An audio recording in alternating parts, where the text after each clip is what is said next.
We've just learned that Charlie Murphy, Eddie Murphy's older brother and a widely known stand-up comedian, has just died. He was 57. He was one of the funniest guys in Hollywood. He was a stand-up. Charlie Murphy! What's up, partner? Tonight, welcome to Mr. Charlie Murphy. Charlie Murphy's on the Arsenio Hall show, man. I'm happy, man. I'm really happy. While many people are more aware of his younger brother Eddie, Charlie Murphy was a wonderful talent in his own right, having made his imprint on the world as a writer, music producer, actor, comedian, and family man. But is there anything else to know about him? Absolutely, yes! As we remember Murphy and his legacy, let's take a look back at some of the events that shaped his life. Charlie grew up in Brooklyn's Bushwick neighborhood as the eldest son of Lillian, a telephone operator, and Charles Edward Murphy, a transit police officer and amateur comedian. Unfortunately for Charlie, things didn't go too well in the early years of his life, and he couldn't have a normal childhood like any other child. From a very young age, he faced some intense and dramatic home situations that left an indelible mark but made him even stronger. Charlie's parents split up when he was 5, and his father was stabbed by his girlfriend. That left Charlie with no choice but to be the man of the house at the tender age of 10. Things got even tougher for young Charlie and his brother Eddie when their mother got admitted to the hospital for tuberculosis treatment. Charlie and Eddie, who were 6 and 4 years old respectively at the time, spent about a year in a foster family while their mother was in the hospital. However, their foster mom wasn't that great with Charlie and would often treat him terribly, as recalled by his brother Eddie. "She beat on Charlie. She didn't beat on me, I was too little," he explained.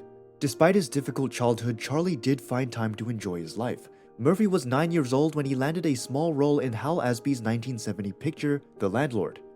In his part, Murphy and another child were caught stealing hubcaps by the main character, Beau Bridges. But that wasn't it, and things were going to take a different turn in Murphy's life, and that was when he became a member of the King Python's gang on Long Island, where he was known as Lil Boss. Murphy briefly joined an offshoot of the Nation of Islam known as the 5 Percenters during his teenage years, going under the name Omar Allah while there. His gang connections would soon catch up to him, as Charlie recounted in his 2009 biography, The Making of a Stand-Up Guy. An impetuous choice to attempt robbery at gunpoint with some companions would result in a 10th-month sentence in Nassau County Jail. Were you in trouble with the law? Quite a bit, yes. Were you ever in prison, though? Nassau County Jail was as far as it went for me. Soon after his release, Murphy eventually tried to change his life, entering the United States Navy at the age of 18 in 1978. He also observed the 1983 Beirut barracks attack, which killed 307 people, while employed as a boiler technician in another country. But all of this changed him for good. "That's when I became a man," he later said. "In the military, the reason you take the right path is they eliminate other choices. I needed that. They set me straight." Murphy returned to civilian life after 6 years in the military, working as a security guard for Eddie, who by that time had become a global success with his stand-up comedy act. Charlie told Metro that while he enjoyed being there for his younger brother, the job wasn't very fulfilling. While talking about it, he said, "I was there for the person I loved and the people around him didn't like it. Being there to support someone else is cool if you're a troop, but I'm a general. I like being out in front." I left shortly after that happened and wrote my first film script. Charlie's experience in the Navy also prompted him to try his hand at comedy writing. He told a news source that once someone realizes they can do stuff and feel like they're capable of doing other things as well, they start putting in the effort and accomplishing it. Talking about his newly found experience, Charlie added, "When I moved to Hollywood to work for my brother, I decided, you know what, I want to attempt writing." Charlie said that he wrote his first film in 1986 and sold it to Paramount for $150,000 with the idea that his brother Eddie would feature.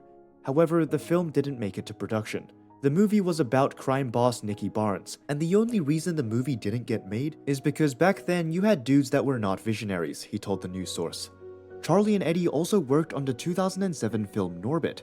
While Charlie stated that he accomplished the physical part of writing the film, the two were able to bring it to life, as he said that he was the one whose hand was hurting when the movie finished being written. A minor role in 1989's Harlem Nights led to appearances in The Players Club and Roll Bounce. Sure, he primarily portrayed the despised bully, but he did so with a knowing wink. By the time he appeared on Chappelle's show, his deft and thoroughly captivating storytelling abilities were fully on display.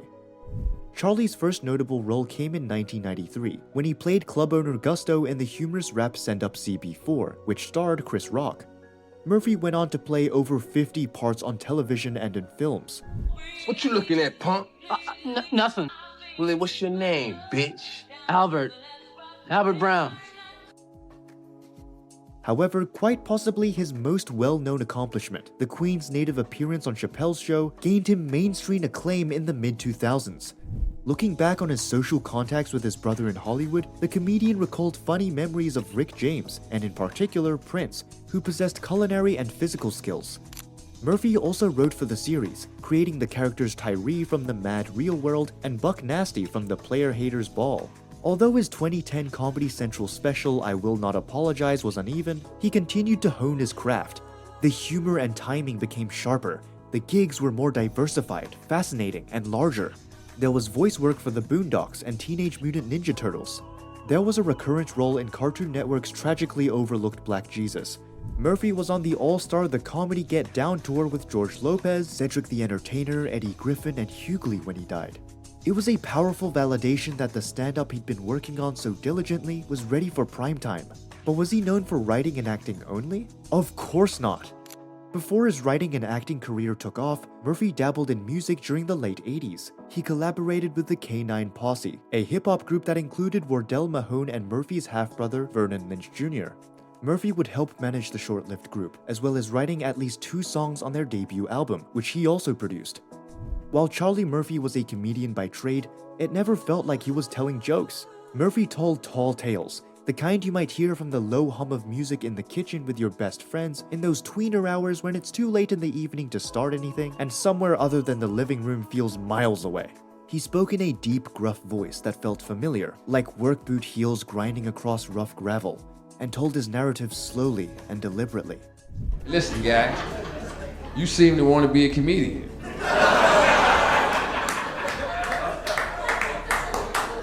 And I'm gonna be honest with you, I'm an equal opportunity employer.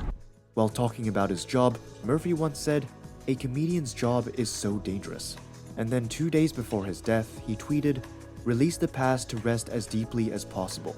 Yes, Charlie Murphy could have just been Eddie's big brother, but where was the glory in that? While it's not certain how long Charlie Murphy had been battling leukemia, TMZ reported that the celebrity was taking chemotherapy for the ailment. Charlie had been battling leukemia and was undergoing chemo when he passed away. Murphy reportedly kept his sickness hidden from most people, including his co-stars, only telling close friends and family what was going on. Shocking news, but Charlie wanted it that way, working hard to hide his illness from the public and also castmates. However, everything comes to an end, and for Murphy, it happened when he was 57. The actor lost his battle against leukemia and died on April 12, 2017, leaving his children alone as his wife, Tisha Taylor Murphy, also died back in 2009 due to cervical cancer. Not only did he leave his children in great sorrow, Charlie also left the entertainment world in a state of both shock and sadness. People in his inner circle, his friends, and many other celebrities honored him after his death. His colleague and his friend, Chris Rock, wrote on X, then Twitter, saying, "We just lost one of the funniest, most real brothers of all time. Charlie Murphy, rest in peace." Famous American actress Gabrielle Union also shared her thoughts on the loss of the legendary comedian, saying, "Charlie Murphy was such a kind, sweet, funny man. Damn, incredible talent and even better man.